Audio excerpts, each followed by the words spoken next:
Ikaw bahala. Morning, Sir PJ. Thank you so much sa pag-say ng yes sa interview na to.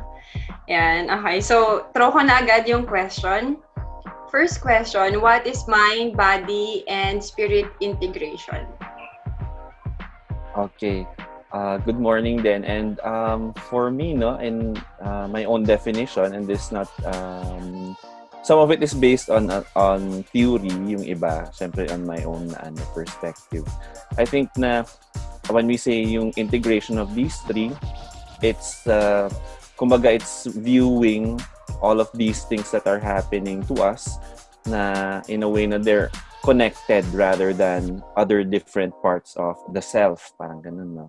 Kumbaga, integration nga, you put these individual parts in a way na they come together to make you a person who is more whole. Parang a holistic approach. Parang. Ooh. And is it, essential? Like, ang tawag dito, like, essential ba siya or prerequisite ba siya para maging at ma-achieve mo yung wellness? Well, kapag sinabi mo talaga na holistic na na healing naman or wellness, there's some to some degree naman talaga kailangan at least some of them is integrated or interrelated, parang ganun, no? Pero for us to say naman na essential talaga na lahat-lahat kailangan mo for you to be well, there's no study pa lang naman so far na talagang sasabihin niya na what amount of this is really needed. Pero in at least for wellness, I think na dapat there's some awareness of it na may component pala na ganito ako, na there's an emotional side to me, there's a mental side to me, na ang health ay not just eating well, exercising, it's also mental health, parang ganun. And also connecting to parang a higher na being, be it whatever the supreme being is na tinatawag natin. It's, for Christianity, siguro God, Allah for the Muslims also. Parang. Okay. Can you share us your personal journey towards wellness in terms of the mind aspect? Your personal journey. Personal journey, wow, sa mind talaga. Okay. I will start in a darker na place, no, kasi that's how I went to mental wellness, parang, or mental health na na profession. So for me talaga yung journey when it comes to mental health sa akin, medyo when I was younger, parang talaga I had a lot of depressive related feelings talaga when I was younger. So it was more like what? Really Specific depressive symptoms ganun that you were experiencing. High level. Nag-hesitate ako slide. Pero yeah, in a nutshell, when I was younger kasi parang medyo I felt bullied. Hindi naman sa I was really bullied, but I really felt that, no? Na parang I also felt different in a way na bakit nila na-highlight yung mga things about me, for example. Kasi nga maputi ako, parang ganun. That's one of the things na would like to yeah, ngayon, di ba? That people would like to be. Pero nung before, kasi parang ganun, highlighted siya. Kasi nga medyo maputi nga. Parang it's weird for boys na medyo maputi. Aside from that, medyo din nga, chubby kasi ako nung balita ko, nung bata ako. So medyo nabubuli ka because of that, kasi nga nakabaka, pagkitong ganyan. So at the point na medyo nabully ako, yun nga, parang I had this feeling na gusto ko na mawala, gusto ko na mag-disappear, parang and at some point parang it was bordering on talaga, on suicide talaga at that point. At grade school pa lang ako noon. Tas, syempre, it was worrying, no, na for me. And growing older, yun nga, parang nagre-recur pa rin yung mga to sa akin. Up until the point na, yun nga, it was really a conscious decision for me na ayoko na kasi na iisipin to. So, how do I get to that? So, syempre, it's not a very short process. No? It took me a lot of years up until yun nga.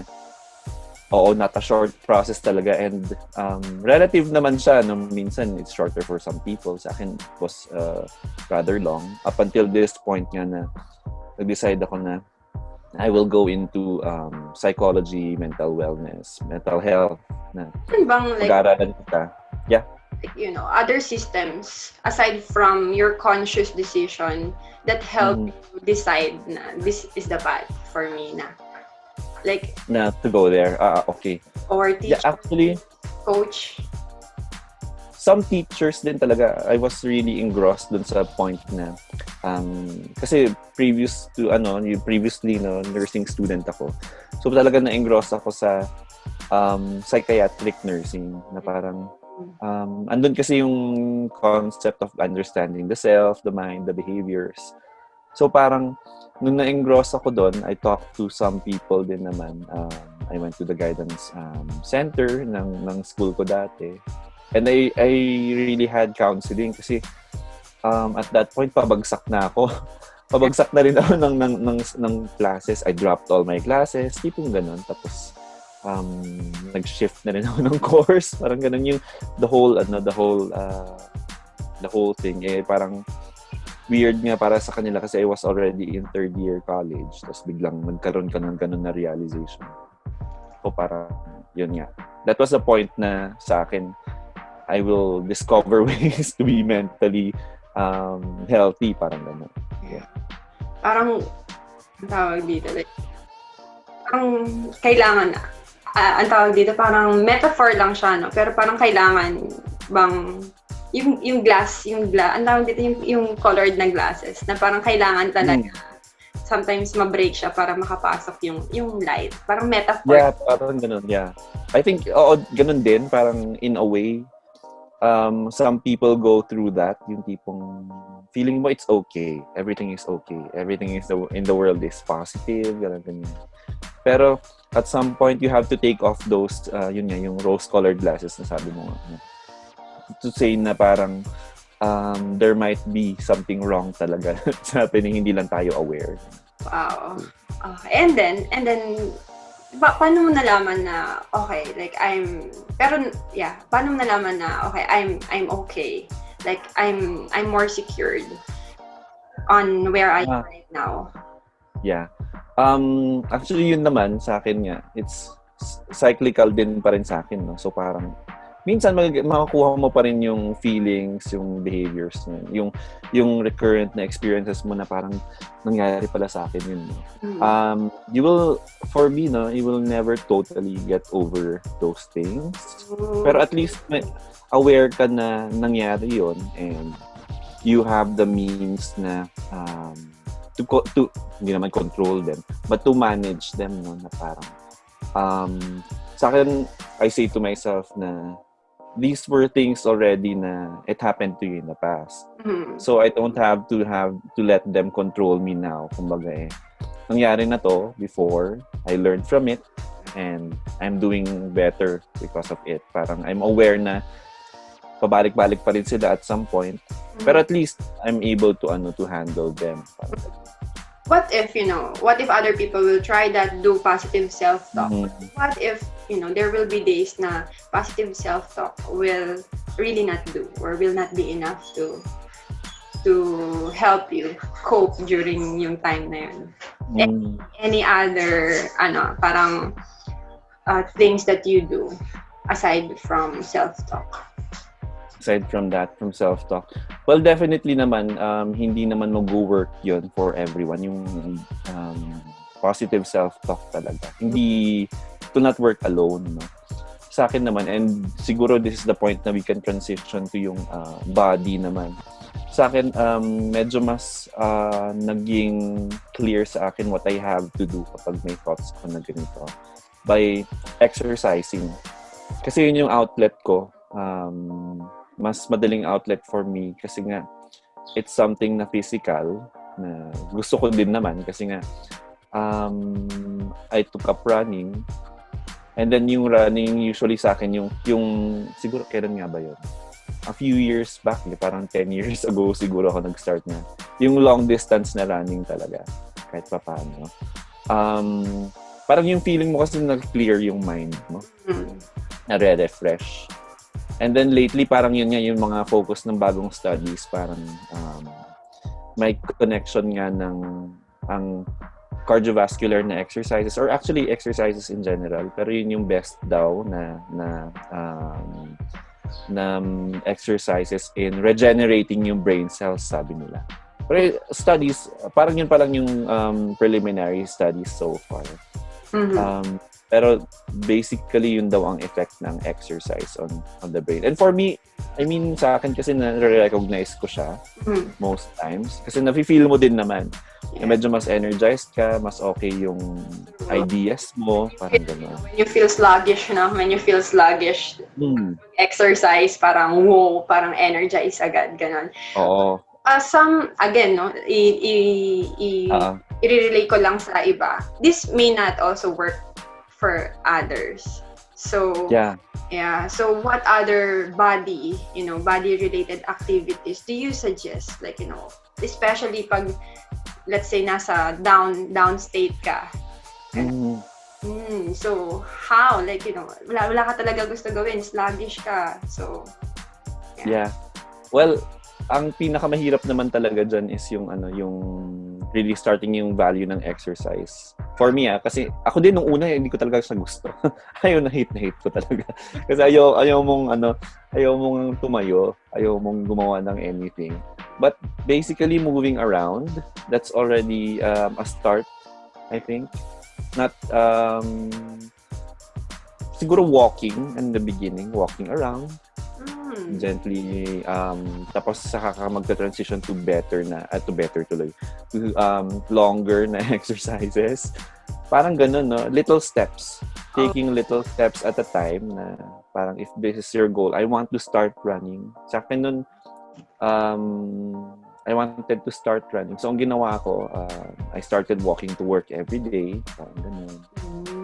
Before walking to work, walking to the store. Mga tipong ganun. Kasi, parang exercise activity. Yeah.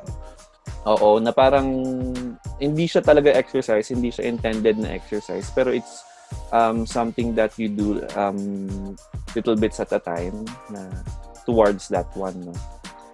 Pero tama ka, kasi exercise naman hindi siya for everyone. Di ba? True. Hindi lahat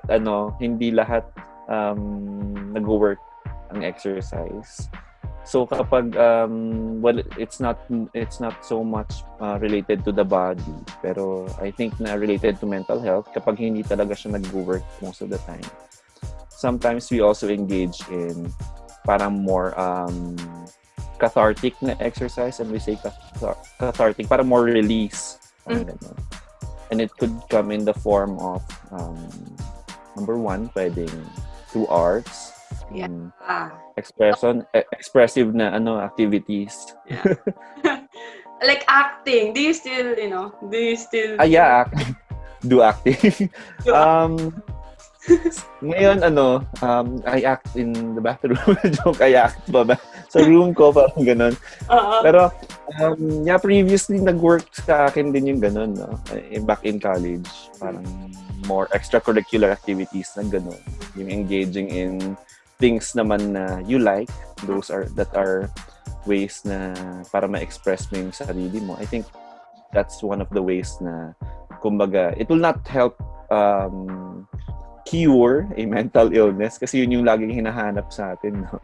How do you cure this? Parang ganun.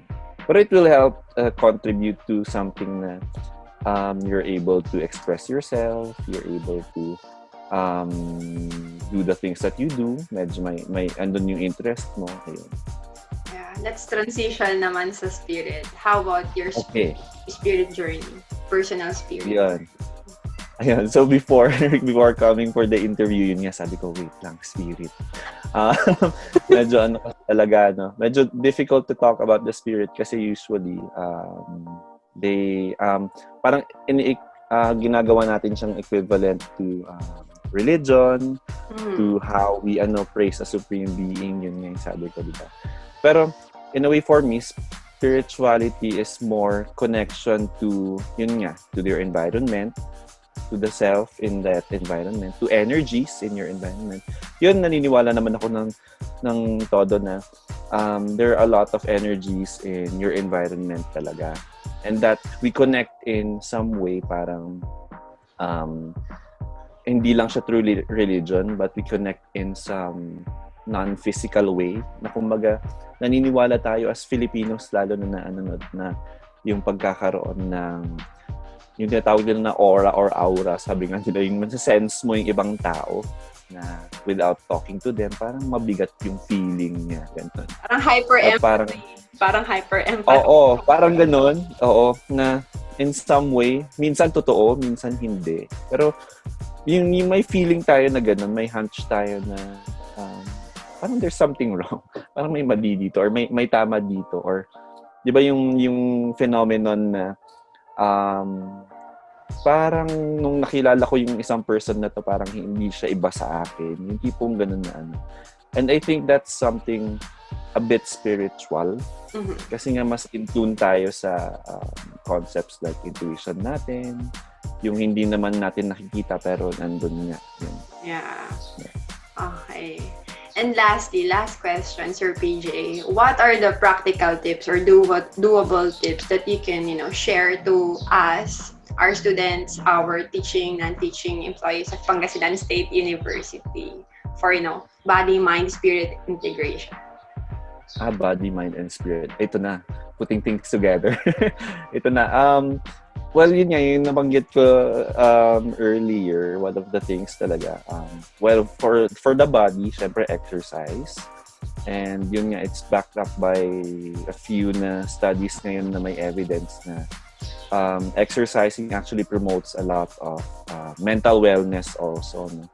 Like for example, weightlifting, it promotes problem-solving skills. Parang ganun. Yun nga, cardiovascular exercises, it enhances yung tinatawag nila na brain-derived neurotrophic factor or BDNF. Yun yung lagi kong ginagamit. Para siyang hormone na it helps regenerate yung brain cells nga natin. So the more you do the exercise. Wellness then. Has something to do with like you feel happier, you feel lethargic ba? Definitely yung hormones naman na yung endorphins, syempre. Release din ng endorphins ng any physical activity. Yun yung happy hormones yung sabi natin, di ba? The one that causes you to feel engaged in activity, parang gano'n. Yeah. Aside from that, yun nga, expressive na activities, arts. So, kung gusto mong kumanta ka. Kasi that's a form of release, no matter how good or bad you are. Kasi, it's a pleasurable activity na na-express mo yung sarili mo through the lyrics of another person, or kung mahilig kang makinig lang ng music, that's also good. Kasi nga, it's relaxing. It will, parang na energize din naman yung brain mo to think and to integrate a little bit yung nararamdaman mo. Some people are into TikTok and vlogging, no? So that's a form din catharsis ba? Or ng release? Oo naman, yeah. Form din naman siya. Kasi at saka recreation din siya, di ba? Nakaka-enjoy din naman for the person na gumagawa at saka dun sa person na nanonood. Kasi minsan may mga funny talaga na TikTok. But yun, yeah, engaging in those talaga will also help you. Siyempre, pero hindi naman kailangan todo-todo. Siyempre, we don't do it usually for, di ba yung, especially yung social media ngayon, we do it for the likes minsan, kung sino yung followers natin, parang yan. So, for as long as sa akin, it doesn't matter yung number of likes, but for as long as you get something from it that you enjoy, na-relax ka, hindi yung you make it into your job already. Parang gano'n, di ba? Yeah. How about spirit? Let's doable, practical. Okay. And this one, usually kasi nga, I work as a psychologist sa dito sa Baguio. I integrate, hindi siya spiritual, no, but more mindfulness-based na intervention. In Oh, yun na. What is mindfulness? In a simplest sense, no, mindfulness means simply being there in that moment. Then, no? Meaning, you're attuned to what's happening to you, aware ka kung ano ang naiisip mo, aware ka kung ano yung nararamdaman mo, aware ka of other people also. So, mindful nga. When we say mindful naman, pag sinabihan tayo ng be mindful, maging aware ka naman. Parang gano'n, di ba? And, yung mga mindfulness na exercise na binibigay ko usually does a lot includes a lot of deep breathing exercises na both relaxing and centering, parang ganun. So usually I teach them also how to do yung deep breathing kasi a lot of people yun naman, and this is also true in sa health, no? Kasi nga nursing student ako before. Deep breathing actually helps you ease the pain talaga, no? So, kapag humihinga tayo, ibig sabihin, medyo lumuluwang din yung ating mas na-enervate yung ating blood cells, mas nagkakaroon ng flow of blood also. So when you do deep breathing, nag-move din yung ating cells rather than feel mo yung pain. And I think that's the concept that also comes out in mindfulness, which is when you breathe also, the different parts of yourself will feel more energized, parang ganun. Mas nagkakaroon siya ng looseness, parang ganun. Yeah. Okay lang ba na i-try natin para from concept to, for them to, or medyo matagal ba yung breathing exercise or even hindi naman. I think there's a very quick one that's my favorite usually kapag tinuturo yung deep breathing exercises, called the box breathing. Hindi siya sa akin, I got it from others also that use the intervention. Actually, I got it from a seminar. Wow, pwede nga to. And there are different forms of it, pero box breathing. So you want to try it? Parang ganun? Sure. Sige. Alright. So usually, I ask the client to be in a seated position. So nandun ka naman, na seated position siya.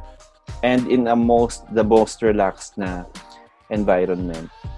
So dapat medyo tahimik siya and free from interruptions. No? So we begin by normal breathing. So inhale lang and exhale. Do it normally. So relax lang. So yung feet natin flat on the floor. Yeah. And the palms of the hands, we put it on our lap. So palms facing up. So upward yung kamay. And then we do the normal breathing first pa din. And then we transition to yung box breathing or deep breathing. So it's similar to just inhaling deeply and exhaling deeply. So let's do that muna, inhaling and exhale muna deeply. So inhale, exhale, inhale, and exhale.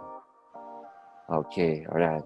So you feel the deep breath already, di ba? Okay. So we transition to box breathing. It's called box breathing kasi usually you have similar counts for inhaling, holding the breath, exhaling, and then holding the breath ulit. Parang ganun. So it's usually done in 4 counts.